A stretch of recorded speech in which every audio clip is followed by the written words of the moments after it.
فإنه يأتي يوم القيامة شفيعا لأصحابه.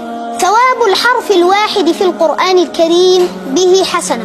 من قرأ حرفا من كتاب الله فله به حسنة، والحسنة بعشر أمثالها. لا أقول ألف لام ميم حرف، ولكن أقول ألف حرف ولام حرف وميم حرف.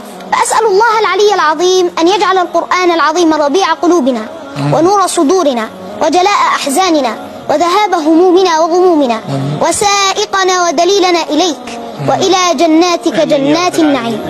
آمين. جمعت بين حسن التلاوة وحسن حفظ القرآن الكريم وهذه البلاغة، وطبعا صرت منافسا كبيرا للدكتور كمال قدة. لا أنا ما زلت صغيرا وبسيطا، لكن صرت تنافس في البلاغة وفي هذا لن يحدث مطلقا. أنا ما زلت في الطريق.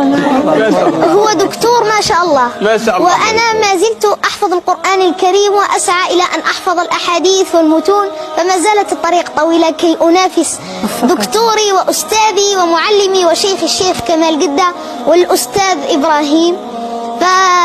ما شاء الله عجزتنا عن الله يبارك فيك.